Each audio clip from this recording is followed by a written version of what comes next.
যে আগস্টে যখন ইন্টারিম গভর্নমেন্ট গঠিত হয়, অন্তর্বর্তী সরকার, তখন কি তোমার মনে হয়েছিল এটা তোমার নিজেরও সরকার?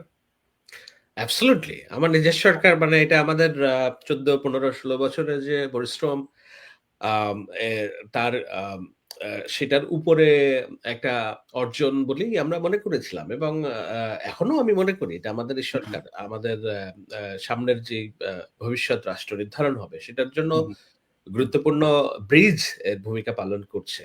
হুম, হুম, এবং এবং সেই সরকারকে যখন শুরু থেকে অনেকেই এই সরকারের বিরোধিতা করেছে, I was one of the few people যারা এই সরকারকে সমর্থন করার জন্য, সরকারের স্ট্যাবিলিটি রক্ষা করার জন্য উঠে পড়ে লেগে মাঠের সকল রকম অপপ্রচারের জবাব দিয়েছি। আচ্ছা। সুতরাং আমি মনে করেছিলাম অবশ্যই এটি আমার সরকার, এখনো মনে করি এটা আমাদেরই সরকার। আচ্ছা, ১০ মাস পরে এখন কি মনে হয় যে প্রথমে যেরকম করে তুমি ওন করতে, এখন কি ক্রিটিক সহ ওন করো?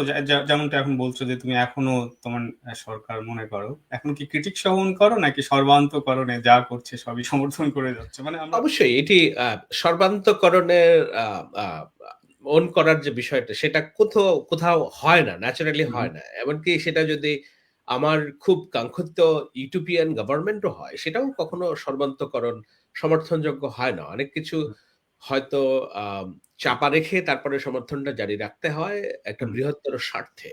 অ্যা তো সেই জায়গা থেকে আমি বলব যে না, ১ম ৬ মাস আমি সর্বান্তঃকরণেই সমর্থন করেছি এবং সকল কিছুকে সমর্থন করেছি যে না, ঠিক হুম, আছে। এমনকি আম আ যখন উপদেষ্টাদের নিয়োগ হচ্ছে, বিতর্কিত অনেকের বলার চেষ্টা করছে, তাদের যোগ্যতা নিয়ে প্রশ্ন তুলছে, তখনও আমি বলেছি যে নিশ্চয়ই এর পেছনে কোনো কারণ আছে। হুম, হুম, নিশ্চয়ই এইগুলোকে আমাদের একটু সময় দেওয়া উচিত এবং দেখা উচিত যে তারা কিভাবে পারফর্ম করে। কিন্তু পরে ৬ মাস পর থেকে আমি এটা ক্রিটিক করাই শুরু করেছি, এবং এটা এটাকে কি বলে? সীমার একটা ক্রিটিক। অর্থাৎ এই ক্রিটিকের কোনো ভাষা হয় না।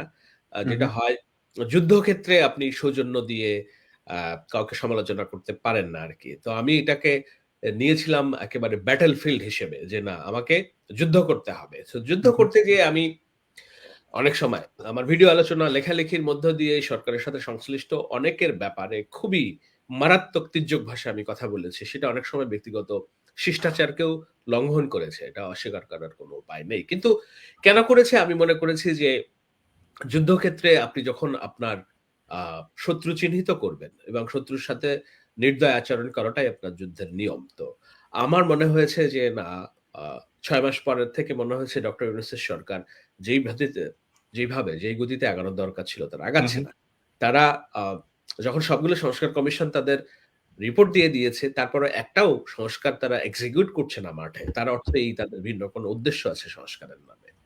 যখন নির্বাচন আ প্রশ্নে টালবাহানা চলছে এবং এই সরকার একটা দীর্ঘমেয়াদী ক্ষমতায় থাকার জন্য সরকারের অভ্যন্তর থেকে নানা রকম কথাবার্তা হচ্ছে, যেসব ব্যক্তিবর্গ কথাবার্তা বলছেন তাদেরকে আমি একেবারে নির্দিষ্ট করে কথা বলেছি, আক্রমণ করা শুরু করেছি।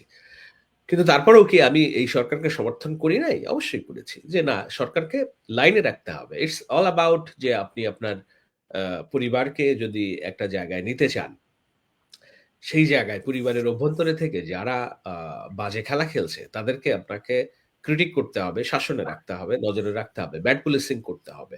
সেই ব্যাড পুলিশিং এর কাজটা আমি আমার জায়গাতে করেছি। আমি জানি না কতটুকু effective ছিল কিংবা কাজে এসেছে কিনা। কিন্তু যতটুকু আমার করার দরকার আমি ততটুকু করেছি। সেটা করতে যেয়ে অনেক মানুষের সমালোচনা, নিজে সমালোচিত হয়েছি। কিন্তু আমি ওগুলা দেখিনি। মাথায় নিইনি, কারণ আমার সর্বাগ্রে ছিল কি, আমি বাংলাদেশ রাষ্ট্রকে আমার সেন্ট্রিস্ট পজিশনে রাখতে হবে। পার্লামেন্টারি সিস্টেমে প্রবেশ করাতে হবে। কেননা দেশে যখন পার্লামেন্ট না থাকে তখন অনেক ক্রিঞ্জ এলিমেন্ট সক্রিয় হয়ে যায়। তারা রাষ্ট্রের দখল নেওয়াটা খুব সহজ হয়ে যায়। একবার যদি রাষ্ট্রের দখল কেউ নিয়ে ফেলতে পারে, পেরে একটা মার্শাল্লাহ কিংবা অন্য কিছু দখল দিয়ে দেয়, তাহলে একটা দীর্ঘমেয়াদী আমরা আম অনির্বাচিত সরকারের জাতাকলে থাকবো, এবং একটা অনির্বাচিত সরকার অন্য অশুভ শক্তি রাষ্ট্রের নিয়ন্ত্রণ নিলে তারা তাদের এজেন্ডা বাস্তবায়ন করবে। সেখানে আম আমি বরাবরই বলি যে বিপ্লব শুনতে ভালো লাগে। বিপ্লব একটি শোনার মতো শব্দ। কিন্তু বিপ্লবী সরকার পৃথিবীতে কোনদিন গণতান্ত্রিক সরকার হয় না। এটা একটা ফ্যাসিস্ট গভর্নমেন্ট হয় আরকি। পৃথিবীতে এমন কোন সিঙ্গল বিপ্লবী সরকার নেই যে তারা আ ডেমোক্রেটিক প্রসেস মেইনটেইন করে। সুতরাং আমি ওই পন্থা থেকে অ্যা বেরিয়ে এসে কিভাবে রাষ্ট্রকে একটা সেন্ট্রালে রাখা যায়, পার্লামেন্টারি সিস্টেমে রাখা যায় সেটার জন্য নিরন্তর যুদ্ধ করে গিয়েছি। সেটা করতে যেয়ে সরকারের সমালোচনা করেছি। কিন্তু ওই যে বৃহৎ স্বার্থ থেকেই, দেশের স্বার্থ থেকেই। আচ্ছা, তো ১ম ৬ মাস পর্যন্ত তুমি ক্রিটিকটা শুরু করোনি। ৬ মাসটা তুমি একটা টাইমলাইন বললে, এরপর থেকে করছো। তাহলে ১ম ৬ মাসে তার মানে হলো তোমার এই সরকারের নিশ্চয়ই কিছু অর্জনের দিক ছিল, যেটার কারণে তুমি আরেকটু সময় নিয়েছো, বা পজিটিভ দিক ছিল। আর ৬ মাস পরে যদি আমি টাইমলাইনটা ধরি, গত ৪ মাসে যদি তুমি সমালোচনা কঠোরভাবে করে থাকো, তাহলে আমরা কি চিহ্নিত করতে পারি, মানে তুমি কি চিহ্নিত করতে পারো যে স্ট্রেংথ গুলো কি ছিল বা আছে, এবং দুর্বলতার জায়গাগুলো কোনগুলো? স্ট্রেংথ কিছু বিষয় তো অবশ্যই আমাদেরকে তাদেরকে ক্রেডিট দিতে হবে।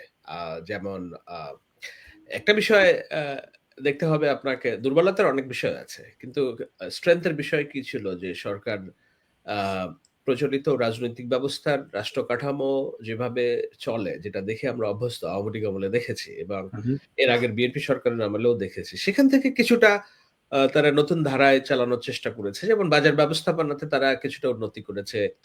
আ তারপরে আপনাকে এটা তো মানতে হবে যে শেখ হাসিনা একটা ফোকলা অর্থনীতি নিয়ে বাংলাদেশকে রেখে গিয়েছিলেন দায় দেনায় ডুবিয়ে, তাই না? সে আমাদের বৈদেশিক রিজার্ভ ছিল না। সেই জায়গাগুলোতে একটা নতুন সরকার এসে খুব বেশি আনস্টেবল হওয়ার কথা ছিল। অর্থনৈতিকভাবে পঙ্গু হওয়ার কথা ছিল। সেই জায়গায় ডক্টর ইউনূসের নেতৃত্ব অবশ্যই এই জায়গাগুলোর অ্যাড্রেস করেছে। বিদেশি দায় হুম, দেনা পরিশোধ করেছে। ইন্টারনাল যেসব পাওনা ছিল, কোম্পানির বকেয়া ছিল। আমাকে দীর্ঘ অনেক ব্যবসায়ী বলেছেন যে তারা তাদের পেমেন্ট নিয়মিত পাচ্ছেন। তো এগুলো তো পজিটিভ দিক এবং অর্থনীতিকে যেভাবে একটা স্টেবল জায়গায় নিয়ে এসেছে, এটা একটা পজিটিভ দিক। কিন্তু অন্য জায়গায় যেগুলো শঙ্কার এবং যেগুলো খুব প্যাথেটিক সেটা হলো রুল অফ ল, আইনের শাসন একেবারে নাই হয়ে গেছে বলে আমার মনে হয়। আমরা একটা বৈষম্যহীন সমাজ ব্যবস্থার বিরুদ্ধে লড়ছিলাম এবং মনে হচ্ছিল যে ডিসপ্লেটা বৈষম্যহীন সমাজ ব্যবস্থার যে ডিসপ্লে সেইটা ডক্টর ইউনূস খুব ভালো দেখাতে পারবেন। কিন্তু সেখানে হয়নি। বরঞ্চ আমরা দেখেছি যে সমাজের যেসব ক্ষুদ্র, ক্ষুদ্র অংশ আছে যারা তাদের স্বাধীন মত আ এবং পছন্দ নিয়ে তাদের সাংস্কৃতিক কার্যক্রম চালাতে বাধাগ্রস্ত হচ্ছে। সিনেমা হল বন্ধ হচ্ছে। কোথাও তো আমরা শুনি নাই যে উগ্র আ বামপন্থী মুসলিম কিংবা এক্সট্রিমিস্ট শাহবাগীরা ওয়াজ বন্ধ করে দিয়েছে। এরকম হয়নি। কেননা একটা সহনশীলতার জায়গা আমরা চেয়েছিলাম। যার প্র্যাকটিস সে করবে এবং একটা হারমোনি থাকবে। কিন্তু আমরা দেখলাম যে উগ্রপন্থীরা আ অর্থাৎ উগ্র শাহবাগীরা যেটাকে বলে আরকি কিংবা উগ্র বামপন্থীরা কোথাও ধর্মীয় আচার অনুষ্ঠানে বাধা দিচ্ছে না। কিন্তু যারা এতদিন এই আমাদেরকে শাহবাগী বলছে কিংবা আমাদেরকে শাহবাগী বলতে চায়, বাম বলতে চায়, ভিকটিম বা তারা মজলুম হিসাবে যারা নিজেদের ক্লেম করে, হ্যাঁ, হ্যাঁ, তারা দেখলাম যে অত্যাচারীর ভূমিকায় আগ্রাসী হয়ে উঠেছে। উত্তা অ অ অবতীর্ণ হয়েছে এবং সেটা রাষ্ট্রের একটা নির্লিপ্তপনায় এবং রাষ্ট্রের প্রত্যক্ষ মদদে। সেই জায়গাগুলো খুবই অসন্তোষের। আমি বারবার বলছি আপনাকে যে, যখন পার্লামেন্টের সিস্টেম থাকে না তখন ক্রিঞ্জ এলিমেন্ট এর আ বাড়বাড়ন্ত হয়। তো ক্রিঞ্জ এলিমেন্ট বলতে আমি এগুলোই কথাই বলছি। এবং ডক্টর ইউনূসের আ কে সামনে রেখে তারা যেই ধরনের রাষ্ট্র ব্যবস্থাকে এ সামনে নিচ্ছে, আ সেখানে দেখা যায় যে এই যারা নিপীড়কের ভূমিকায় যারা মানুষগুলা যারা এতদিন মজলুম ছিল, তারা এক্সট্রিম নিপীড়কের ভূমিকা অবতীর্ণ হচ্ছে। তো এই জায়গাগুলো সমর্থনযোগ্য নয় এবং সেটার বিরোধিতা তো করেই গিয়েছি আমরা।